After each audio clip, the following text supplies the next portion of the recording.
vatanım yeni geldin mi?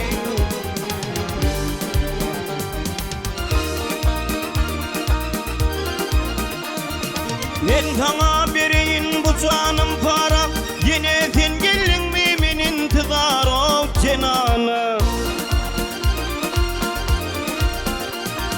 Oyunun içi göğe minder bakarı, bakır demek tanım yine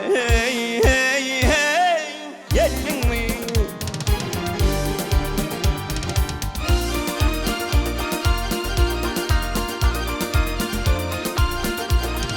Ak yere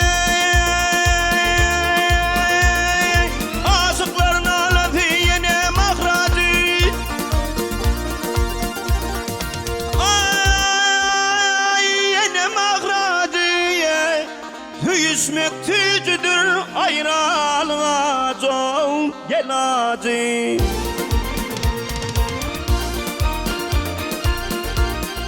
Gözümün nuru sen başımın tacı, devletli devranım yine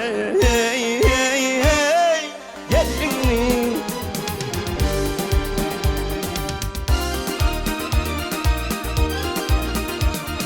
Gör oğlum yar yoluna bas koyup, haydi aşık geçti didardan doyup vakt doyup.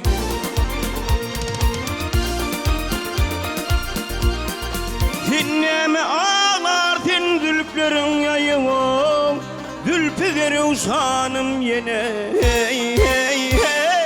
geldin mi?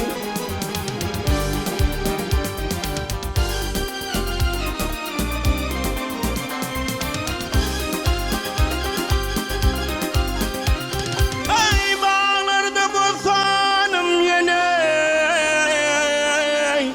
geldin mi? Maraley